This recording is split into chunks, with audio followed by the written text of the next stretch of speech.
எல்லோருக்கும் வணக்கம். இன்னைக்கு நாம செய்ய போறது ரொம்ப ஈஸியா டேஸ்டியான சாஃப்டான கோதுமை மாவு அப்பம் எப்படி செய்யறதுன்னு பார்க்கலாம் வாங்க. ஃபர்ஸ்ட் இந்த அப்பம் செய்யறதுக்கு நான் 1 கப் கோதுமை மாவு எடுத்துக்கேன். சலிச்சு எடுத்துக்கோங்க. அதை ஒரு பாத்திரத்துல போட்டுக்கலாம். அதே கப்ல 1/2 கப் வெல்லம் எடுத்திருக்கேன். இதை இப்ப பாகு காய்ச்சி எடுத்துக்கலாம். ஒரு பாத்திரத்துல போட்டு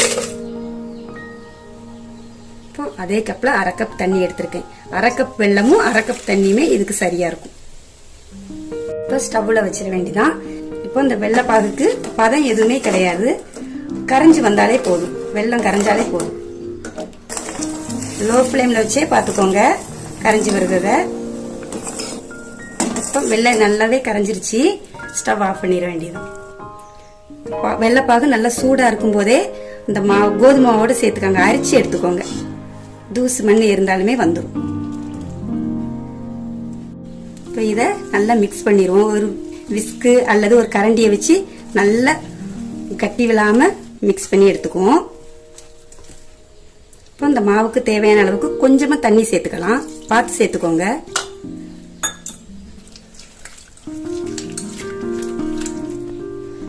பாருங்க, இப்படி இட்லி மாவு பதத்துல இருக்கணும். நம்ம இப்படி சூடா வெள்ளப்பாகு விடுறதுனால அந்த கோதுமை மாவு இதுலயே பாதி நல்லாவே வெந்து இருக்கும். இந்த மாவு கூடவே 1/4 ஸ்பூன் பேக்கிங் சோடா, அதாவது ஆப்ப சோடா, 1/2 ஸ்பூன் ஏலக்காய் பொடி சர்க்கரையோட சேர்த்து பொடியாக்கி வச்சிருக்கேன். இதையும் சேர்த்து மிக்ஸ் பண்ணிக்கலாம். அவ்வளவுதாங்க, மாவு ரெடி ஆயிடுச்சு. இப்ப இது ஒரு 10 நிமிஷத்துக்கு அப்படியே மூடி போட்டு வச்சுக்கலாம். 10 நிமிஷம் ஆயிருக்குது. மாவு நல்லாவே செட் ஆயிருச்சு. இப்போ அப்பம் செய்ய ஸ்டார்ட் பண்ணலாம். ஸ்டவ் ஆன் பண்ணி ஒரு பாத்திரம் வச்சாச்சு. இப்ப தேவையான எண்ணெய் ஊத்திக்கலாம். நான் கடலெண்ணெய் ஊத்துறேன். நீங்க உங்களுக்கு தேவையான எண்ணெய் ஊத்தி செஞ்சுக்கோங்க. எண்ணெய் நல்லாவே சூடாயிருச்சு. மீடியம் ஃப்ளேம்லயே வச்சுக்கோங்க. இப்ப அப்பத்தை ஊத்திக்கலாம்.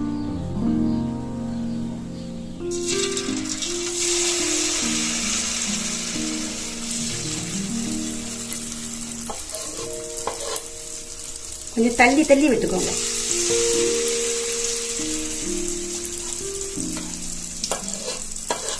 ஏற்கனவே கோதுமை மாவு நல்லா வெந்திருக்கிறதுனால ஹை ஃப்ளேம்ல வைக்காம லோ ஃப்ளேம்ல வச்சு இதை செஞ்சுக்கோங்க. ஒரு சைடு நல்லாவே வெந்திருக்குது. பாருங்க, புஷ்ஷுன்னு வந்திருக்குது. அப்படியே மெதுவா திருப்பி போட்டுக்கலாம்.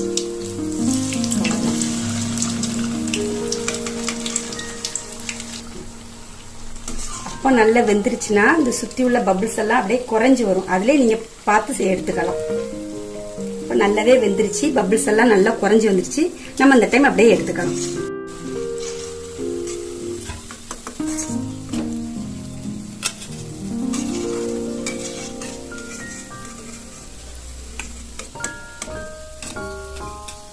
இதே மாதிரி இருக்கிற மாவு எல்லாமே செஞ்சுக்கலாம்.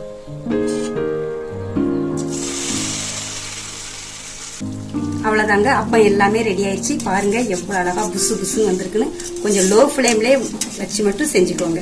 மற்றபடி வேற எந்த கஷ்டமும் கிடையாது. அவ்வளவுதாங்க, சூப்பரா அப்பம் ரெடி ஆயிடுச்சு. 15 நிமிஷத்துல இதை குயிக்கா செஞ்சிடலாம். வீட்டுல எந்த ஒரு ஸ்நாக்ஸும் இல்லைனாக்கி இதை செஞ்சு கொடுத்தா எல்லாரும் நல்லா விரும்பி சாப்பிடுவாங்க. நீங்களும் இதே மாதிரி வீட்டுல செஞ்சுட்டு இது எப்படி இருக்குன்னு கமெண்ட் பண்ணுங்க. இந்த வீடியோ பிடிச்சிருந்தா நம்ம சேனலுக்கு சப்ஸ்கிரைப் பண்ணுங்க. நன்றி.